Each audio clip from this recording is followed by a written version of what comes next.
And joining me for more on this is Director of Programs, Cappa, Philip Jakpor. He joins me via Zoom from Dakar, Senegal, to share more insight on this. Good to have you join us.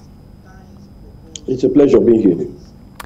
So I want to begin from where I stopped with your colleague, because I spoke to your colleague earlier, Aderoke Ige, and she did say some really very interesting things. She mentioned how we're surrounded by water, but almost none to drink. And she also talked about how water is a human right and that it is government's responsibility to provide that right. And I want you to pick up from there. Well, Ronke mentioned rightly that it is the responsibility of government to provide water. Even when we talk about the theme of this year's World Water Day, which is about groundwater, you must also understand that today, as it is, most people have to dig their own boreholes, which of course depletes the water channel, because government has failed in its responsibility of providing water. Sometimes statistics are thrown at us, 60% of Nigerians have access to water, 70%. But we don't need to go too far to know if this is true or not. For yourself, even interviewing me, if we were to ask you, what water do you use? You find out that it's borehole you are using. Myself is borehole. Most people is borehole. Not because people love to use boreholes because of the impact it has on the environment, but because we are victims of a system that has not prioritized water as a human right to people. So yearly we have budgetary allocation to the water sector from the federal government to the states. But ask yourself, has it translated to more water for the people? No. And the implication, of course, is very, very huge.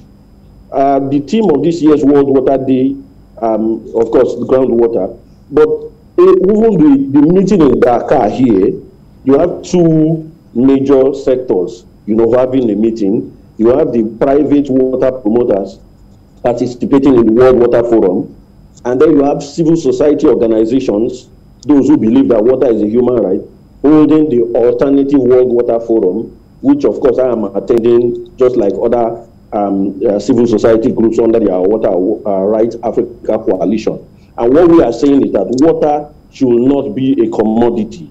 Water is a free gift of nature, and water should be provided by government. That is what we are saying. Do you think that perhaps, because we're taking climate change a little more seriously, not that much has been done about climate change, but at least we'll see that governments across the world are responding, and they are signing several policy documents, including the policy document in Paris.